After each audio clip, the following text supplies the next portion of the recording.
ఏముంది, పెళ్లి చేసుకున్నాక మార్చుకోవచ్చులే. చాలా జాగ్రత్త అమ్మా. కనీసం వారానికి ఒకరు నాకు ఫోన్ చేస్తారు, అన్నా ఇలా ఇలా వివాహం జరిగిపోయింది, మావాడు ఇంకా రక్షణలో లేడు, చాలా బాధపడుతున్నాం. ముఖ్యంగా సహోదరులకు చెప్తున్నా, take a stand my sister. అవతలి వ్యక్తి యేసు ప్రభువును నమ్మి రక్షింపబడినటువంటి విశ్వాసి అయితే తప్ప మీ జీవితాల్లో వారిని అనుమతించకండి. మీ పెద్దల ప్రెషర్ అయినా సరే, మీ కులం యొక్క ప్రెషర్ అయినా సరే వారితో మాట్లాడండి, కానీ ఇలాంటి దేవుని వాక్య విరోధమైనటువంటి వాటిని మీ జీవితంలో అనుమతించకండి. Same thing with young boys, యవనులు. చాలాసార్లు ఈ ఉదాహరణ చెప్తూ ఉంటాను. మిద్దెకి ఒక ఆయన తాడేసాడంట కిందోడికి, ఒరే పట్టుకొని ఎక్కరా అంటున్నాడు. ఎక్కేవాడు గుంజితే పైనోడు పడతాడా, లేకపోతే కిందున్నోడు గుంజితే పైనున్నోడు గుంజితే కిందోడు పైకి వస్తాడా? ఆత్మీయతలో కూడా అంతే. నీ స్థాయి ఏంటి? ఇశ్రాయేలు, నీ భాగ్యం ఎంత గొప్పది, యెహోవా రక్షించిన నీ జీవితం ఎంత గొప్పది. అలాంటిది తీసుకుపోయి నువ్వు ఎవరికి అట్టు పెడుతున్నావు?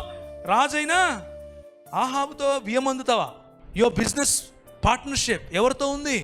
మీరు ఎవరితో వియ్యమందుతున్నారు? మీ ఇచ్చిపుచ్చుకోవడాలు ఎవరితో ఉన్నాయి? నేను లోకంలో మీరు ఉండకండి అని చెప్పట్లేదు, లోకంతో మీ సంబంధం ఉండకూడదని చెప్పట్లేదు, మీ బంధుమిత్రులతో మీ సంబంధం ఉండకూడదని చెప్పట్లేదు.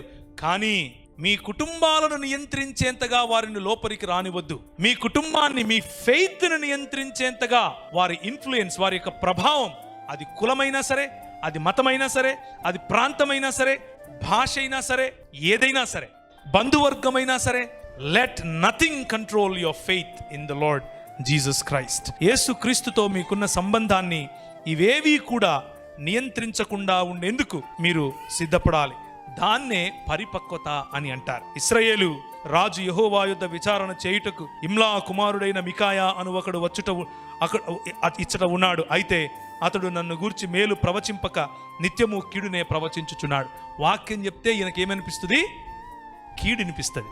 వాక్యం చెప్తే ఏమి వినిపిస్తుంది? కీడు వినిపిస్తుంది. ఎవరికి? రాజు అయినటువంటి ఆహాబుకు. శిష్యులకు వాక్యం చెప్తే ఏమనిపిస్తుంది? సరి చేసుకోవాలనిపిస్తుంది. ప్రోత్సహింపబడతారు, కట్టబడతారు, ప్రభువులో బలమొందుతారు.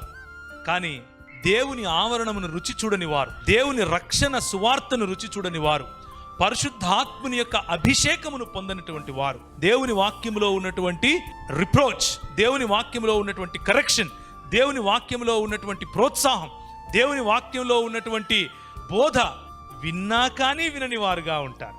వారికి ఏమనిపిస్తుంది? అది వీడెప్పుడూ నా గురించి మంచి చెప్పడరా, వీడెప్పుడూ నన్ను తిడతానే ఉంటాడు అని అనుకుంటారు. పరిపక్వత లేమికి ఉన్నటువంటి తేడా ఇది.